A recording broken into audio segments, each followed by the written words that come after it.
Эрхэм сонсогч үзэгчдэнд гэрэл гээгээ цатруулсан гигэн сайхан өдрийн мэндийг хүргэе. 7 өнөг болгоны даваагаас баасан гарагийн цаг мөчид эрхэм сонсогчданд дэлхийн монголчуудын амжилт радиогийн үдийн зочин нэвтрүүлэг маань хүрдэг байгаа. Тэгэхээр өнөөдрийн маань зочноор Баярлаа төвийн зөвлөх багш Тунраа агч маань хүрэлцэн ирсэн байгаа. За, гадаад дотоодоор явж галуу шууны мах идж байгаад ирсэн. Сайн явж ирсэн үү? Сайн явж ирлээ. За, хоёул өнөөдөр хүүхэд гэж юм бэ гэдэг сэдвээр хүүхдийн талаар ярилцсан. Тэгээд энэ 7 өдрийн зочтой ярилцаад байна. Цаанаасаа л яг ингээд хүүхдүүдийн талаар ярьж таарад байгаа. Тэгэхээр хоёлоо хүний одоо хөвлөтэй хүүхэд анх яаж бүрэлдэн бий болдгоос өсвөлээд ер нь хүүхэд гэж юм бэ сэдвээр. Миний хувьд л их баяртай. Ягаад гэвэл хүүхэд гэдэг бол өөрөө бидний яг үндэс суурь шүү дээ, тийм ээ. Тэгээд өнөөдөр одоо бидний хүүхэд маань маргааш хэн болох вэ? Гэдэг нь те одоо хамгийн чухал байгаа шүү дээ. Тийм учраас бол хүүхдийн сэдв энэ 7 хоногт үргэлжилж байна гэхэд нь бол их баярлж байна. Дээрэс нь сая нөгөө дубаад болсон сургалтын дээр би хүүхдийн тухай ер нь бол хүүхэд гэж хэн бэ?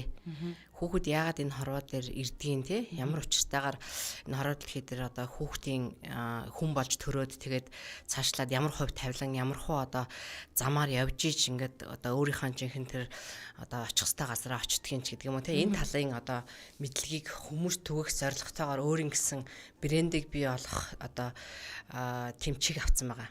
За. Тэгвэл бүр явсан газрын чинь сонь сайхантайч бас уялдаад байгаа юм байна. Тийм. Тэгэхээр бол бидний хүүхдэл одоо өнөөдөр ингээд өсөж байгаа хүүхд маргааш бидрийг удирдах шүү дээ. Гэхдээ удирдагч маань өнөөдөр хэн байх вэ те?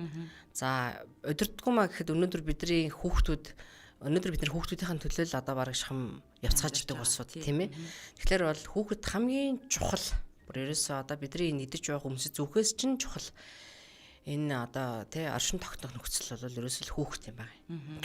Тэгээ угаасаа хүний амьдралын утга учирч одоо нөгөө үр өдмө болт их гээд ойлгодог шүү дээ. За тэгвэл ойлоо яриага хүүхэд яг эцэг гэхээ сонгож төрдгөө энэ хувь тавилан нь яг үнэ. Хэний хүүхэд болж төрөх вэ гэж. Тий. Тэгэхээр бид нар бол ерөөсөө хувь тавилангаараа л энэ хорвоо дэлхий дээр ирд юм байна л да. Манай өвөг дээдсийн нөгөө хэлдэг те хувь тавилан угаасаа л зурагдсан байдаг. Хувь тавилан угаасаа л ингээл өөр чинь л одоо хувь тавилан гэл ингээл ярьдаг шүү дээ те. Энэ бол бас их үндэсгүй бас үг биш юм байна. Ерөөсөө би бол хувь тавилан цаанаасаа ирдэг. Тэгтээ бол ямар нэгэн байдлаар хүн өөрчлөх ёстой. Тэгжиж хүн хувь тавилангаа удирдах ёстой гэж боддог байсан л да. Тэгээд ингээд сургалтуудаар суугаад нагав их багшаас ингээд мэдлэг авах болгонд бол ерөөсөө хувь тавилангийнхаа нөгөө одоо тат хүчний үйлчлэлээр хүүхдүүд ээжигээ аавыгаа сонгож төрд юм байна. Хувь тавилангийнхаа одоо тат хүчний тэр үйлээр тий. Тэгэхээр урд наснда хэн байсан тий. Энэ одоо насанд хэн байх юм гэдэг бол их чухал байд юм байна л да. Энэ одоо сүнсний энэ одоо аялалт чинь.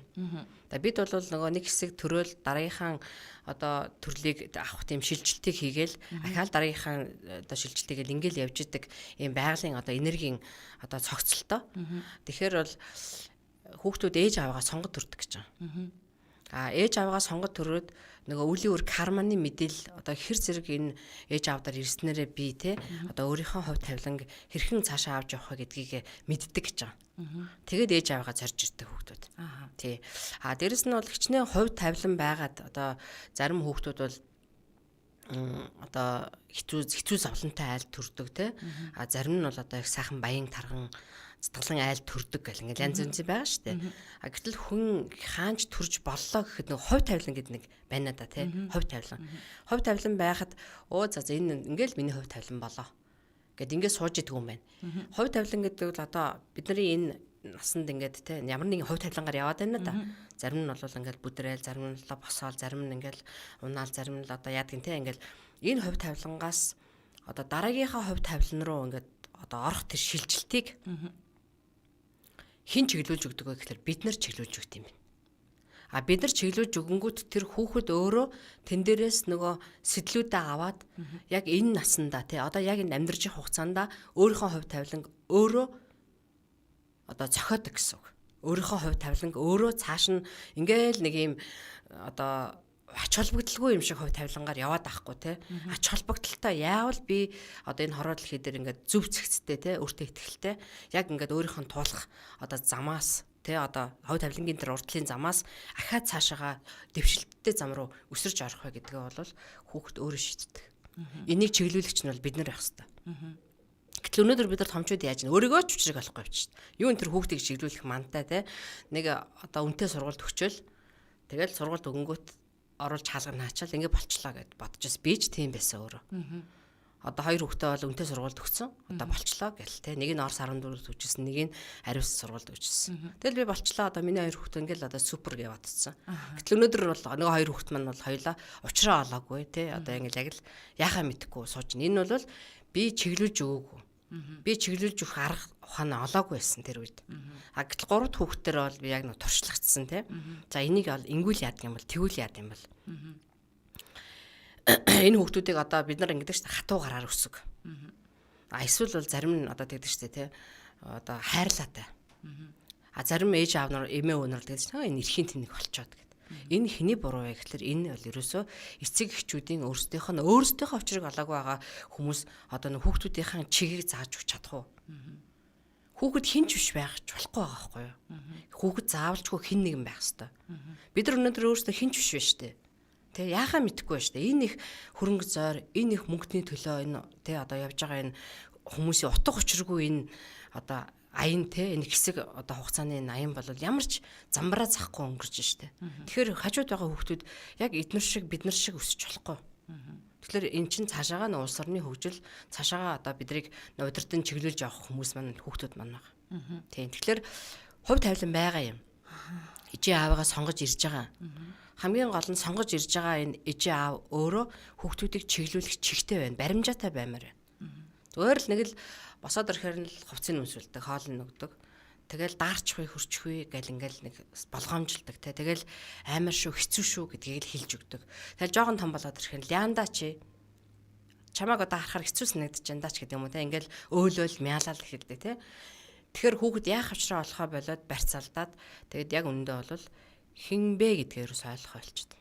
Тэгэхээр мэдээж эцэг эх болгоны хүүхдэд өгж байгаа одоо хүмүүжлийн арга барил болгон өөр байгаа штэ тийм ээ. Тэгэхээр энэ яалтчгүй эцэг эхээс болон гэр бүлээс олгосон хүмүүжил бол хүнийг насан туршид дааж авдаг тийм ээ. Одоо тэр одоо амьдралын явцад одоо сурсан мэдсэн сургууль ихтэй сургуулаас илүүтэйгээр тэгэхээр нөө хүүхдийнхаа хүмүүжлийн үндэс суурийг сайн тавьж өгөх хэрэгтэй гэж одоо тэгээд хүмүүжил за ер нь бол тэгэхээр зарим хүмүүс одоо юу гэдэг хүүхдтэй одоо айгуу сайн өндөр боловсрол олгоё. Эсвэл зарим нь одоо энэ хүнд амьдрах ухаан зааж өгье гэдэг юм уу те. Эсвэл зүгээр л энэ хүнийг одоо сайн хүн болгоё гэл ингээл ээж аа болгонд ер нь мэдээж хүн болгонд хүүхдээ сайн хүн болгоё гэж байна. Тэгэхээр яаж чиглүүлэх вэ гэдэг л их өөрөө чухал юм биш. Хаашаага ямар хүн болгож яаж чиглүүлэх вэ гэдэг л их чухал юм. Тэгэхээр энэ чиглүүлэхийн тулд эцэг эхчүүд өөрсдөө бас үлгэр жишээ гэдэг юм уу өөрөө толно штэ хүүхдээ аавж байгаа л харж амьдарч байгаа юм те. Тэгэхээр яг энэ дээр яг яамаар байна? Яг яах ёстой вэ? Бид нар ерөөсө хоёр юмны л нэгдэл юм байна. Хүн бол ерөөсө хоёр юмнаас одоо үсэж байгаа. Арга, бэлэг гэд хоёр юм. Тэгэхээр арга ухаан бол нөө сургууль 6 настай хас нахвал өгөөл 12 жил сурлаа. Ахаад ихтэй сургууль 4 жил сурлаа. 16 жил сурцсан. За цаашаага мастер хамгаалах юм бол 10 одоо 78 жил ч юм уу те. Ингээ бүхэл бүтэн амьдралынхаа одоо те 3-ны 1, 4-ний 1-ийг ингээд арга ухаанд зарцуулсан. Тэгээ захаад сургууль төгсчөөд эсвэл барилгачин ч юм уу эсвэл одоо яадгийн те уул уурхай инженер ч юм уу бол төгссөн. Тэгээ ганцхан тэрэн дээрээ нөгөө одоо дөрөөлж ингээл нэг одоо мэрэгчлэлтэй л болчвол болно гэдээ ойлгосчод байгаа. Тэгээд онц сурдаг хүүхэд, маш сайн хүүхэд, их хүмүүжлтэй хүүхэд гэдэг ингээд нэр өгсөн те. Тэгээ яг үндэ бол онц сурдаг хүүхэд гэдэг чи яг юу вэ? Тэр сайн хүүхэд гэж ямар хүүхдээ хэлээд байгаа юм бэ? Хүмүүжлтэй хүүхэд гэж одоо хэнийг хэлээд байна те? Яг энэ нэршлиг чинь цаана хүн хинч биш болчиход байгаа байхгүй юу? Тэгэхээр ямар нэгэн мэрэгжил одоо мэрэгжилтэй болчлаа. Гэтэл өнөөдөр хүмүүс хүнтэй суугаад 1-2 хүүхэд гаргаад ингээд харилцаа муудаад залхаад те биенээсээ залхаад ингээд салж байна. Тэр нэг одоо тааламжгүй яриа хөөрөө тэр нэг хүний хяналтандаа байлгадаг нэг хар сэр те эннээс үүдээд салалт үсчихэж байна. Тэгэхээр бид нөгөө бэлэг ухаан буюу сэтгэлийн тэр нөгөө боловсрал хүүхдүүдэд байхгүй байгаа да. Бие биендээ тусалдаг, өөгдөг те нөгөө бие бинийгээ хайрладаг, хамгаалдаг те тийм юм одоо ерөөсөө манай боловсролд бол байхгүй доолдчиход байгаа юм л да. Тэгэхээр энийг л одоо зөв чиглүүлээд өөрсдөө бид нар зөв тавиал хүчих юм бол те хүн хорвоод л хийдэр одоо зоригтой, итгэлтэй одоо юу гэдгийг те өршөөж уучилдаг, хайрлж, инэрдэг те. Энэ одоо нэг бэлэг ухаан чинь бол ингээд дотор нь байгаа юм шинээр үүсгэж байгаа юм биш. Жохон сэтлүүд л гэж байгаа. Тэр барилгачин болгоод эмч болгоод байгааг чи шинээр үүсгэж байгаа. Өөрөөр хэлбэл инженеэр ойлгоход материалын тал руу буюу нүдэнд харагдах юм руу илүү их анхаарал Яг үнэ арга ухаан дээр. Хайр дутагдаад байна тийм үү? Тий, нөгөө бэлэг ухаан буюу одоо бид нар чинь ингээд жишээлбэл хүн хоёр хүнээс бүрдэж байгаа шүү дээ. Гадна талын хүн бол физик хүн байна. Дотор талынх нь хүн болохоор нөгөө сүнсний бие үү сэтгэлийн хүн юм байна. Гэтэл гадна талынхаа хүн ингээд тэ өсч том болоод байгалийн жамаараа 3 настай байсан, 13 настай, 23, 43 галгийн настай болоо яваад иддэг. Гэтэл нөгөө дотоодод байгаа тэр сэтгэлийн мөн чанар нь өсөж өгдөг. Нөгөөдх нь сэрж өгдөг. Тэгээд л одоо нэг тал нь өрөөсөн тал нь доголдолтой. Гэсээрнээсээ гадна тал дээр болохоор олон дипломтой. Нэг л гоё ганган залуу байгаад байдаг. Нөгөө дотор талынх нь хүн нь болохоор амиа утсан. Өөрөө л болж ивэл одоо бусд нь бол өрөөсөө хамаахгүй бэртэг чинь. Нэг хүнийг одоо ажилд авахын тулд 10 сая төгрөг авчаад те хэнэгчгүй ингээд сууж яадаг. Одоо гихмчлээ ингээд жишээ дуртах юм бол маш олон зүйл нь шүү дээ. Одоо манай энэ төрийн албан агч нарын те энэ одоо ингээд шат болгондоо аваад байгаа хахуулын энэ шалтгаан бол өөрөө юу вэ гэхээр бид хүүхдийг хинч биш болгож өсгөж байсан. Зөвхөн амиа одчихсан. Энэ хайр гэж юу юм бэ те? Өөрийгөө хүндлэнэ гэж юу хэлээд байгаа юм бэ? Одоо бол бид нар чинь тийм болсон шүү дээ. Манай одоо дунд хөгч 27 таа байна. Ээж таньдаг хүн байна уу? Дандаа л тийм байсан тий. Таньдаг хүн байна уу? Яг ч аа манай найз нь үнэлгээ оруулсан. Тэгээд одоо үнэлгээг авч өгсөн. Таньдаг хүн байна уу? Дандаа л таньдаг хүн байна уу? Танд цагдаа таньдаг хүн байхгүйз? Танд энэ татварын газар таньдаг хүн байхгүйз гэгээд таньдаг хүн гэдэг чи одоо яг яад юм гэхээр таньдаг хүнгүй л бол одоо урагшлна гэсэн ойлголт байхгүй шүү. Та одоо мэддэг юм уу? Танд одоо аюу олон үйлчлүүлэгч байдаг. Тэгээд тэр үйлчлүүлэгчээс та ингээд таньдаг хүн олоод өчөжтэй. Энэ бол яг юу гэхээр нөгөө өөрийн ямар ч ихтгэл үнэмшил байхгүй юу? Өөрөө хинч биш байхгүй юу? Тэгээд нөгөө энэ хинч бишээр нэмэх нь нөгөө нийгэм өөрөө хүнийг хинч биш болгочиход байгаа. Энэ шат толгонд нь хүн болгон нөгөө өөртөө ихтгэлгүй, зориггүй, төвчээргүй. Тэгээд нэг юм амиа утсан тэр нэг өчүүхэн зангаасаа болж энэ нийгмийн тэр чигээр нь юу ч биш болгочих. Энэ бол юу вэ гэхээр хүн хөгжлөгөө гэсэн үг байхгүй юу? Хүн хөгжлөгөө гэдэг чинь юу гэлж байна гэхээр хүүхэд нь хөгжихгүй байна гэсэн үг.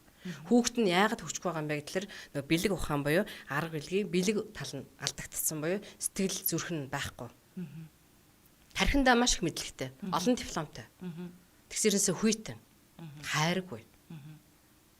Инхээр цаашаага хүн өөрөө хөгжих үү? Хүн хөгжихгүй л бол тэгэл тэ одоо энэ хүний хөгжүүл нийгмийн хөгжүүлдэг юм чи хийн?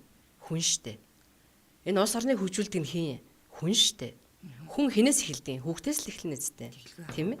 Тийм. Тэр хүүхэд анх одоо ихээс ихийг хөвлийгээсээ төрөхтөөл өөрийн гэсэн аураатай буюу гэрлэн мөрхүүлтэй ингээд төрөх үү. Тэгээд энэ хэзээ нэслээд гэмтэж эхлэх вэ? Ястаа сайхан асуултаа. Наад чинь бол мэдээж хүн одоо ээжийн хөвлөд бүрлдэж бие болсон цагаас ахуулаад сүнс өөрийнхөө одоо тий хөгжлийн дараагийн шат руу орчих юм л да. Тэгээд биеэс төрөхдөө ээжээс төрөхдөө алюжины аураатай буюу тий хүрднүүдтэй байгаа. За тэгээд гэмтэл бол хизээс эхлэх үгээр ураг бүрлдэж явах үеэс ахуулаад гэмтэж эхэлж байгаа. За. Тий. Сайхан амар амгалан орчинд өсөж байгаа, маш тайван орчинд өсөж байгаа хүүхдийн авраг гэмтэн гэж байхгүй тий. Тэр бол асар их хэрчүүчтэй, асар их энергитэй. Одоо ингээд бас ийм яриа байдаг штэ. Хүүхэд ээжийн хэвлэлд бүрлдэхдээ нөгөө аатын бөмбөг ингээд дэлбэр дэвсэрж байгаа юм шиг тийм хэрчим хүчээр зарцуулдаг гэж. За. Ээжийн хэвлэлд нөгөө нэг тий бүхий л одоо эргэтэн систем бий болж байгаа шүү дээ чинь тий. Эргэтэн системээс гадна зөндөө олон нөгөө хувь тавилангийн асуудлууд зөндөө олон үйл явж байгаа шүү дээ чинь тийм ээ. Тэгэхээр энэ болгоныг ингээд нөгөө одоо бийжүүлэхийн тулд тийм одоо хүчтэй эрчим хүчээр хүч ингээд ялгардаг гинэ. Тэгжиж хүүхэд бүрэлдэн бий болдог гэд. За тэгээд ер нь бол тайван сайхан байж байгаа үед бол хүүхдийн аура энергийн талбай бол маш том. Ер нь бол энгийн хүний энергийн талбай бол нэг 3 м 4 м байдаг. За тэгээд ер нь жоохон хэрүүл уралтай ч юм уу эсвэл те тааламжгүй авраатай болох юм бол 2 м болчихно. Хавилда. Ер нь жоохон өвчөөд өвдөөд тэгээд өвчин тусаад хэвдэрт байж байгаа тохиолдол хаашаашаа авраа нь 1 м хавилда болох жишээтэй.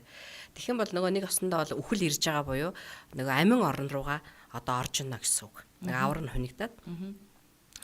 За тэгээд хүүхдийн энэ аврааны гэмтэл бол хинээс хідүүд яаж эхэлдэг вэ гэхээр ерөөсөө л нөгөө эцэг эхийн харилцаа. Нөгөө л одоо жирэмсэн хүн ингээд зургатаа та үзэж байгаа шүү дээ, тий. Дандаа л ингээл хэрүүлтэй нөгөө Солонгосын хэрүүлийн сериал үзэж сууж байгаа тохиолдолд бол нөгөө энэ дотор байгаа ураг тэр мэдээллийг шууд хүлээж авдаг. Яг тэгэхээр ураг өөрөө тэр чигээр ус байдаг. Ус өөрөө бүтцэн өөрчлөгдчихдөг, тий. Бид нар ингээд зөндөө туршилтууд хийгээлээдэг үсттэй, тийм ээ. Усанд муухай үг хэлэхлээр тий хэдхэн цагийн дараа өмхирчдэг, усанд гоё үг хэлэхээр тунгалаг хിവэрэ байгаа л байдаг гэл тий. Яг тэрнтэй адилхан тийм одоо ураг бол тэр чигээр ус байдаг өөрөө. Тэгэхээр ургийн ихэнх хувь нь ус байдаг. Тэгэхээр бол тэр урганы бүтцүүд нь өөрчлөгдөнө. Дээрэс нь бол хүүхдээ нөгөө жирэмсэн байж байгаа үед хар сэрвэн тий хүнийг харамлах, хардах, сэрдэх эсвэл одоо тэр нөхөр ингээд зовоодаг шүү дээ тий. Одоо шоуд сингэн арх дарс тэгэл агсан согтуу гэл тий. Энэ болгоноос үүдэж нөгөө ургийн бүтцэнд өөрчлөлт орж идэг. Тэгээ гараад ирлээ дархлаагүй хүүхд. Тэгээ баскал ханаад турдаг, баскал өвчөө ороогоод байдаг тий. За дээрэс нь бол нөгөө дөнгөж нэг жоохон яваал ингээл одоо нэг бүр гоё үг гэдэг штэ. Хүүхэд ингээд нөгөө төрлөнгүүтэл нэг хэсэг амьсгал ингээд хураагдчихдаг. Яг л тэр нөгөө шал өөр ингээд орчинд гараад ирж байгаа байхгүй. Тэгэнгүүт эмчнэр яадаг гэхээр алгаддаг тий. Энэ бол анхны зодуур гэж байгаа. Тий, хамгийн анхны зодуурыг эмчнэр өгдөг гэж байгаа. Тэгээд жоохон хөл дараад жоохон сахилгуудаа дэрнгүүт нь ээж аав эмээ өвөнөр зодууруудыг өгж эхэлдэг гэж байгаа тий. Тоншин, зохин, гүүх юм бол гүүлэг ин, өсрөх юм бол өсрлэг ин, жоохон гашгараад ингэх юм бол яагаад гашгараад байгаа гин, эсвэл чимээгүй ингээд суух юм бол чи яа чимээгүй суугаад гин те. Энэ болгон бол хүнийг ерөөсөө нэг зүгээр ялахгүй. Яаж энэ хүнийг те ажиглах уу гэдгийг л хийгээд байдаг байхгүй юу? Өөрийгөө ажиглах юм шүү те. Яаж энэ хүнийг ажиглах уу гэдэг. Тэгэхээр тэр болгонд бол нөгөө хүүхдийн өөрийнх нь тэр одоо хүүхч өсөж байгаа шүү дээ. Хөдөлж ийж те, гүүж ийж, харайж ийж нөгөө өөрийнхөө эрчим энерги задлах хэрэгтэй байтал чинь те. Нэг юм дөрвөлжин байшинтар суулгачаа томатоо суу. Яадгүй гэдэг. Яагаад яваад байгаа гэд ингээд байх юм бол нөгөө эрчим энерги гүйц задарч өгдөггүй те. Тэгээ дээрэс нь бол томатоо ингээд суухаар ёстой сайн томатоо хөгчөө минийх үү. Ёстой сайхан үгэнд ордог хөгчөө гэд ингээд хүүхдээ нэг осондоо бол өөртөө итгэлгүй нэг одоо нөгөө те хүнийг харахаар томатоо суучдаг. Байхгүй бол жоох ингээд хөдөлчдөг. Хүрээд ирэнгүүт энэ бол нэг осондоо нөгөө нэг юм эвдэж байгаа юм л да. Өөрөөр нь биш байлгаж байгаа юм. Өөр хүн тохируулж эхэлж байгаа. Тийм байна. Одоо сургууль тэгээ жоон том болоо сургуульд аваад эхлэх юм бол нөгөө муу сурдаг, сайн сурдаг гэж эхлүүл те. Хүүхэд дандаа муу аваадахыг хүсэхгүй шүү дээ. Дэвтрээ энүүний завсар хийж аваад ингэ бичнэ шүү дээ. Энэ бол хулгай хэлийг сургаж байгаа байхгүй юу? Тэгэхээр нөгөө хумсалсаар хулгайч болдог үстэй. Хуурсаар худалж олно үстэй. Тэгэхээр энэ нийгэм яах юм? Тэр чигээр л тийм болох нь гарцаагүй байгаа үстэй. Өнөөдөр бол яг энэ хүүхдийн энэ те хин бэ? Хүүхэд яг юу вэ? Яахаар яадаг вэ гэдгийг ингээд судлах нь хамгийн чухал байгаа. Өнөөдөр математикийн багш орж ирээд математикал заахаас биш тэр хүүхдийн сэтгэл зүй өнөөдөр яатсан аав ээж хооронд гисэн гинлээ энэ хүүхд хөөх юм ээж нэгсэн гэсэн шүү гэдэг тийм байхгүй шүү дээ. Ерөөсөө самбар руу харж гашгад юмаа зааж байгаа л тэгэл гараа авчин те. Монгол хэлний багш нь орж ирлээ үргэлжлүүлж зааж байгаа л гараа авчин. Дууны хичээлч байхгүй. Одоо бол дууны хичээлээр хүн баруун тархиа хөгжүүлэх те спортоор баруун тархиа хөгжүүлэх хэрэгтэй байдаг. Дууны хичээл байхгүй, спорт байхгүй. Нэг цаг л ордог болсон. Тэгэхээр энэ болгон бол нөгөө хүүхдээ хөгжүүлэе гэж яриад байгаа юм бид нар. Үнтэй сургуульд өгөөл байгаа юм. Тэгэл маш их хяналт тавиал байгаа юм. Гой хувц хунар өгөөл хоолнд авч идүүлээл байгаа юм. Тэгсэрнээсээ цаана хин гэдэг хүн босч ирж байна гэдгийг л одоо тий анзаарахгүй. Тэгэхээр өөрийгөө анзаарах сөхөөгүй хүн өнөөдөр хажуудах байгаа хүүхдээ анзаарах уу? Тэгээ би сая таныг ярьж байхад бодоол сууж илаа л да. Би 27 анхны төрөлт байсан. Тэгээд магистр хантар хамгаалаад ингээд сурж явсаар хагаад тэгэд яг нөгөө бүр ингээд өөр за одоо би ингээд хүүхд төрүүлэх ёстой гэдэг ингээд нөгөө цаг хугацаанд бүрэлдэн гэж байдаг шүү дээ тий. Тийм учраас би айгүй тайван байдаг гэсэн. Одоо би хүүхдээ л төрүүлэх ёстой гэдэг. Тэгээ бүр ингээд гэртээ ажилгүй яг л тэр хүүхд төрүүлэхэд би бэлдэжсэн байхгүй. Тэгээ манай хоёр хүүхд хоёулаа амар тайван одоо ерөөсөө уйлж мөлдгөө. Одоо цатгалан ирүүл бол ерөөсөө уйлахгүй хийвдчихлээ. Тэгээд нөгөө өөрөө нөгөө тийм хөвгтэй болохоор тэг амар ингээ уйлдаг хөвгтүүд идэг шүү дээ. Тэг би тийм хөвгт хараад ингээд энэ хөвгт яад ингээ уйлал байн уйлж идэм болоо гэд гайхаад байдаг байхгүй.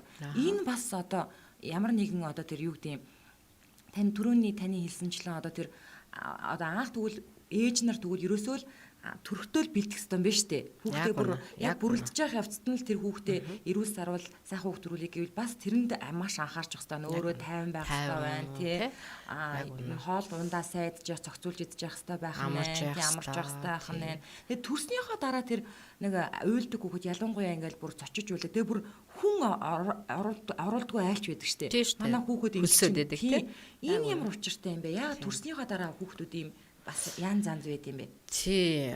Манай монголчууд чинь их мундаг штэ. Гайхамшигтай их ухаантай, тэгээд их эртний их мэдлэг ихтэй тийм арт юм. Манай хүүхдээ нөгөө нэлхахт ингээл нэг хөөдрөгчтэй штэ тий. Хараалзан тулаа олгож ингээл. Тэр бол нөгөө хүүхдийн 3 дахь мм нээлттэй байдаг л да. Ер нь нэг 4-5 нас хүртлээр судлаачд бол тэгж үздэг. Тэгээд 3 дахь мм гэж яг юу хэлвэ гэхээр боргоцоо очихаа буюу нөгөө дотоод хараа. За. Тэгээд нөгөө анх хүүхэд ээжээс яг мэдлж байхдаа бол тэр 3 дахь мм буюу боргоцоо олчихаа маань тенсний бөмбөг шиг том байдаг гэж байгаа. Тэгээд нөгөө тэр борцоо олчхаагаа ажилуулдаггүй те тэрийг хэргэлдэггүй учраас тэр нь агшсаар байгаа сүлдээ гацсан бурцах шиг болчдөг. Нэг ёстой баг шохооччдаг гэж байгаа. Тийм. Тэгэхээр тэр одоо борцоо олчхаа яг ямар үүрэг оройлтой вэ гэхээр мэдрэмж юм байна. Тэгээд тэр нээлттэй учраас хүүхдүүд ялангуяа бүрийнхий харанхуй үдшээр нөгөө одоо босч ирж байгаа энэ сүнсний ертөнцийн тэр нарийн одоо биетүүдийг олж хардаг. Тийм учраас нэг айдаг, айхсныгаа бид нар хөлснө гэж хэлдэг. Тийм учраас бол орой уч гарахтаа энэ хараалцсан тулаа болгодог. Тийм. За дээрэс нь бол энэ бясалгал хийдэг хүмүүс одоо сүүлийн үед бол манайхаар их жирэмсэн хүмүүс бясалгал хийж байна л да. Тэгээ манайхан ч гэсэн одоо жирэмсэн байжгаад одоо бясалгал хийж байхдаа жирэмсэн болсон тий. Тэгээд бясалгал одоо та хамтдаа явж байгаад төрж байгаа. Тэгэхэд бол хүүхдүүдийн тэр бясалгал хийж байгаа төрсөн хүүхдийн дархлаа бол өстой үнэхээр гайхамшигтай. Бүр ингээ ондшгүй ондоо. Мэдээж ингээл хүүхд чинь бол бид нар ямар хүүхдгүй хүмүүс биш те. Бүгдээрээ л ингээл хүүхдээ 3 нас хүртэл байнга л ханаад төрж идэг шүү хүүхд чинь. Байнгын л те. Тэгчл 5 нас хүртэл зарим хүүхд бол байнга л ханаадтай явж идэг. Гэтэл тэр гарцсан одоо бясалгал хийж агаад ээжүүд нь бясалгал хийжсэн үед төрсөн хүүхдүүд бол үнэхээр дархлаатай. Барагтаа бол ханаад төрөхгүй хурсан ч хуржил байна л да мэдээж. Гэтэ хаа нэг тэгтээ хөнгөн. Андшгүй байгаа даа тий.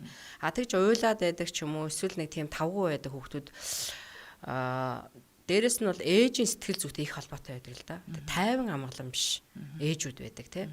Тэгээд энэ тайван амгалан биш байхаар нэг хүний авраан дээр ингээд мэдээллүүд хар толбонууд үсчээд байдаг. Тэрийг нөгөө хүүхдүүд нь бас олж харж болно. Дээрэс нь бол нөгөө ээж маань өөрөө тайван биш учраас тий. Одоо уйлдаг, унждаг, гомддог. Тэгэл одоо яадаг үзэн яддаг, дургуцдаг тий. Одоо энэ болгоноос одоо хэрүүл уралтай байдаг ч гэдэг юм. Эсвэл амьдрал нь хөрөлцдөггүй ч юм уу тий. Эсвэл ингээл төрөөсийн байранд амьдарч байгаа маш олон одоо Монгол залуучууд байна шүү дээ тий. Гэр бүл болсон. Одоо маш олноороо байна ийм хүмүүс бол.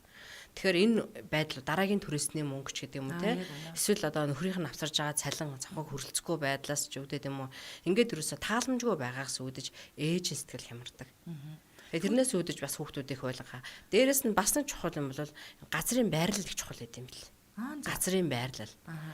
Энэ одоо манайхаар бол дээрүүд бид нар чинь их өвд эцс маань газрыг их зөв сонгож одоо байшин барилгаа барьж исэн. Тэгээ газрыг сонгохдоо тэнцээ ингээд удаан амьдрах учраас те тэр байрлалыг сонгохдоо их тийм одоо туршилт энэ төр хийдэг те. Одоо ажиглалт явуулдаг.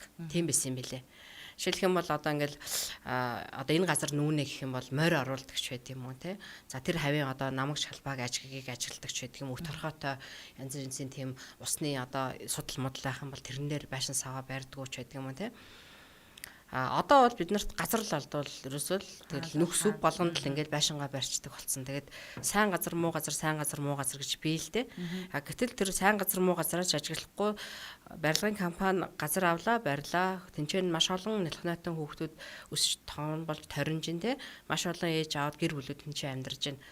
Тааламжгүй буюу нөгөө усны судал дээр барьсан байшин өөрөө тэр чигээрээ нөгөө юм долгион тавтамж буюу нөгөө одоо ердийн одоо сайхан давтамжтай газар бол 70.8 гэрсэн давтамжтай газар хүний амьдрал цэцгэлдэг гинэ.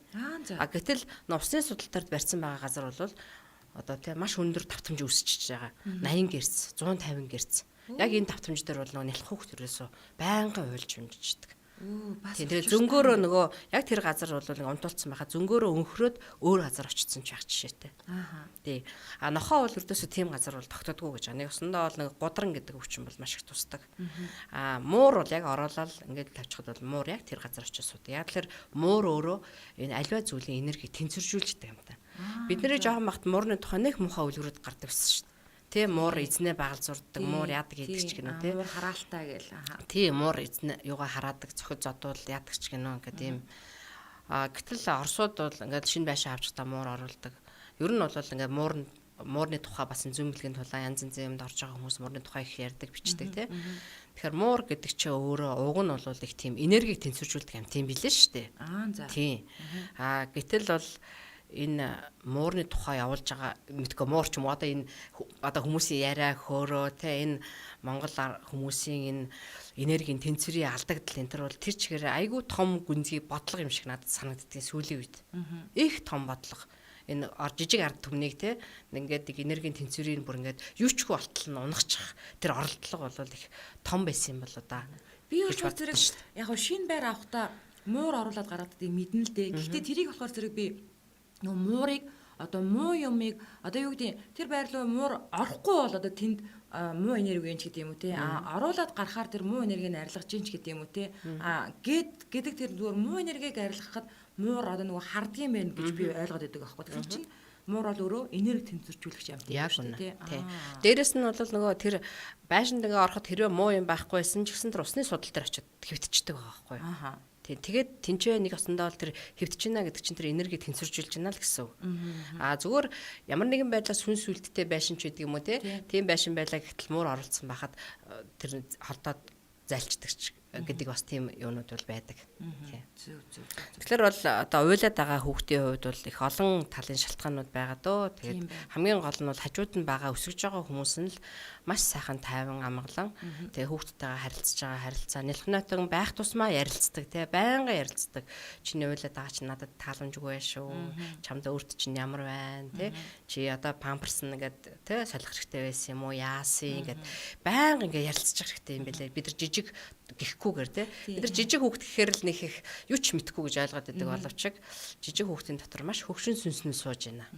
Тэгэж ярилцахаар хүүхэд нэгдүгээрт миний бодлоор би ч бас ээжтэй. Би бас айгүйх тэгж ярьдаг байсан. Яриа л яадаг байсан. Тэнгүүд миний бодлоор бол айгүй эрт хилд орд юм байлээ. Тэгээ хилд орсон одоо том болсон ч гэсэн бүр хил яриа амар хөвчсөн айгүй юм мундаг ярьдаг болт юм шиг надад санагдсан шүү дээ. Тий бас тийм тал байна тий. Бас яриад байгаа юм чинь бас харилцаа үүсгэж штэ.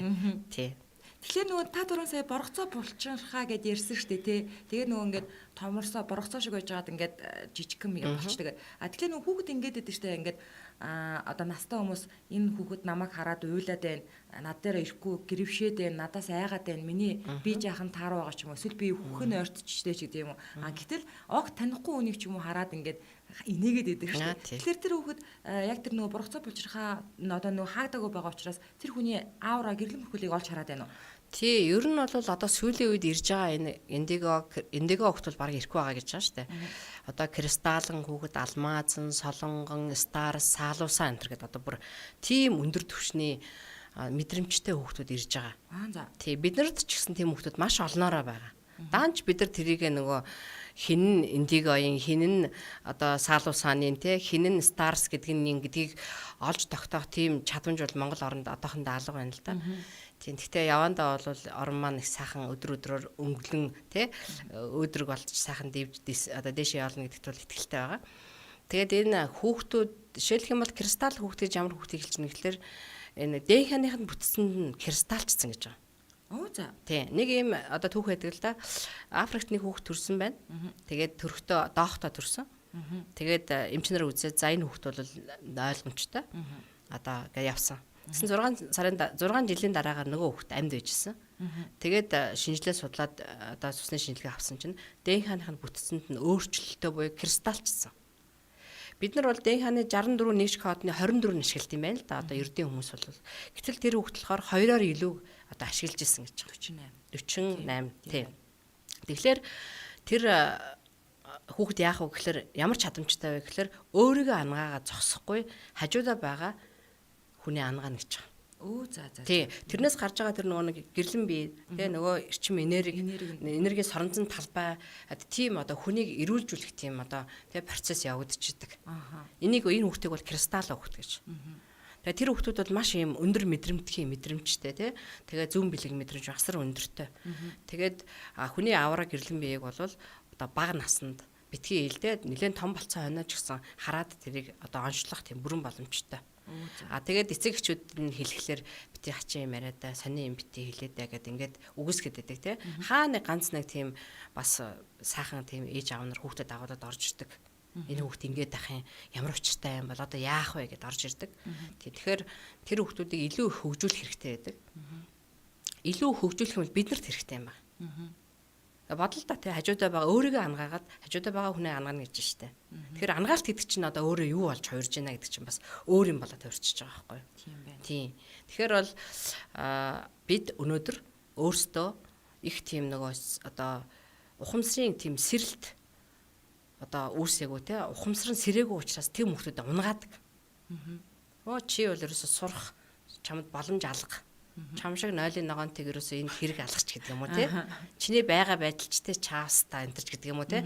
Инхээр нөгөө тэр хүмүүс бол ямар онцлогтой вэ гэхээр хүндлүүлэх ингэж те. Миний хүчээс та мундаг хөгчөө гэх юм бол ингээд хүндлүүлэх эргээд буцаагаад хүндэлдэг тийм юм. Тэшил манай найзын хүүхд гэж байгаа байхгүй. Та намайг битээ загнаа би загнах юм бол өгөнд чи орохгүй шүү гэж байгаа байхгүй юу. Эвтэйхэн хэлвэл өгөнд нь орох гэдэг байгаа байхгүй юу минийхөө. Тэ ингэчээрээ гэх юм бол ингээд тэгээ ч ингэч гэх юм бол дуургүй. Тим хүүхдүүд байгаа нэг осондоо. Тэгэхээр бид одоо цаг үе маань бол өөр болоод байна шүү дээ. Тэр мөнгө авцсан байна, энэ идсэн байна гэхээсээ илүү те одоо бид өөрсдийгөө нөгөө хажуудаа байгаа хүүхдүүдэд нэг ажиглаж хармаар байна. Тэгээ энэ яг ямархуу юмд дуртай юм. Яавал энэ хүүхд өсөн дэвждэг юм те. Заавал нэг сургуульд гээл пүнк гээл 10 20 бидэн 100-аар нэг ангид нэг сургуулийн одоо те тэр програмд ингэж хамруулад дахасаа илүү энэ хүүхдийг яавал би илүү хөгжүүлж чадах вэ гэдгийг энэ ээж аауд ингээд арай жоохон те өөрөөр одоо хүлээж авч хармаар байна, ажигламаар байгаа юм. Тий. Тэгэхээр тэр хүүхдээ чинь нэг онцлог байгаа шүү дээ те. Одоо маш их хөдөлгөөнтэй хүүхд байна. Энерги илүүдэлтэй байна те. Тэрийг яагаад спорт зарцуулж болдгоо юм бэ? Яг үнэ. Спорт гэдэг чинь заавалчгүй тэргээр мөнгө олохтойгоо олно шүү дээ. Тэр бууж өгөхгүй те. Тэр амьдралын бас нэг хүний нэг унах хоцох нэг үед те. Унахгүй буухгүй гэсэн тэр одоо юуг бол спорт өгж болно шүү дээ. Тэр тэмцлийг те өгж болно шүү дээ. Дуу хоор гэдэг бол яагаад хүүхэд хипхоп бүжиглж болдгоо юм? Хипхоп гэхэр л биш болчдөг юм биш шүү дээ. Хүүхэд ямар нэгэн бүжиг наадам те одоо дуу хоороор оролдож байгаа тохиолдолд бол баруун тарих хөгжиж байдаг. Яг энэ үед нөгөө сэтгэл нөгөө хайр гэдэг чинь одоо бүр ингээд ундраад хайрлаад инрээд ээжийг хараад хөр хөдөө мэ ээж минь гэд ингээд бодоод те ийм штэ. Тэгэхээр бол бид хүүхдүүдийнхээ онцлогийг ажиглах хэрэгтэй байгаа. Хүүхд гэдэг чинь гайхамшиг шүү те. Бид нар л очиж том хар зураас зураад байгаа болохоос шүү те. Хар зураас битгий зур те. Хайр юм штэ. Яах юм бэ хажууд нь хашгирж ойрлож загнаж зандарч те элдв хангаагаар тэд ямар буруутай. Хүүхд юм унгаал хагалчлаа те. Хагалчингууд л ингээл айж штэ. Хин намайг ирээд загнах бол зогох бол гээл те. Тэнгүүд л аав гүйжчл янз янзаар хэлээл тоншоол ахад бол хүүхд нэг хэсэг бол ингээ шоконд орж штэ. Гэтэл аав очлоо те бараг духан дээр нь харин үнсээд минийхөө. За жоохон буруу юм хийлээ те. За яах вэ одоо. Ээжтэл хоёулаа загнуулна да. Гэдэг юм уу те ингээд нэг ийм хамгаалалт те хайр тэгээд дээрэс нь бол жоохон тийм нөгөө хайхрамжтай байх талаар ярилцаал тэгэл болно шүү дээ. За тэгээд энэ хүрээд та хоёрын ярилцах цаг өндөрлсөн байна. Тэгээд Тунраа агш маань үргэлж зочноор орж ирэхдээ сонирхолтой яриа өрнүүлдэг. Тэгээд хойлоо бүр нэг ч утас авахгүйгээр яриагаа дуусгачлаа. Тэгээд сонирхолтой байлаа. Тэгээд ээж нар маань яг одоо бас ээж болох ч байгаа бүсгүүчүүд маань за бас аав нар маань та хоёрын яриаг сонсон баг. Тэгээд хүүхэд гэдэг бол гайхамшиг шүү. Тэгээд хөвлөд бүрэлдсэн цагаас нь эхлээд хувь тавилангаараа өвчирсан гэдгийг ойлгоод бас тэмээ хүүхдээ төрүүлэх орчноо сайн бэлдээд өөрийгөө тайван байлгаад одоо зөв зохистой хооллоод хамгийн гол нь амгалан тайван байгаарай гэж хэлэх байна. Тэгээд хүүхэд гэдэг гайхамшиг. Тэгээд Монголын өрс маш олон болтгоо гэдэг сайхуугаар хоёлаа нэвтрүүлгээд бас гэх тийм ээ. Тэгээд Монголын үрс болгон өөрийнхөө учрыг олж энэ хорвоо дэлхий дээр их тэнцвэртэйгээр амьдарч өөртөө итгэлтэй, зоригтой, өөрийгөө үнэлдэг, өөрийгөө хайрладаг би хинбэ гэдгээ мэддэг. Тэгээд би хинбэгийг мэдсэн хүн чинь цаашаага юу хийхийгээ бүрэн ойлгодог болдог.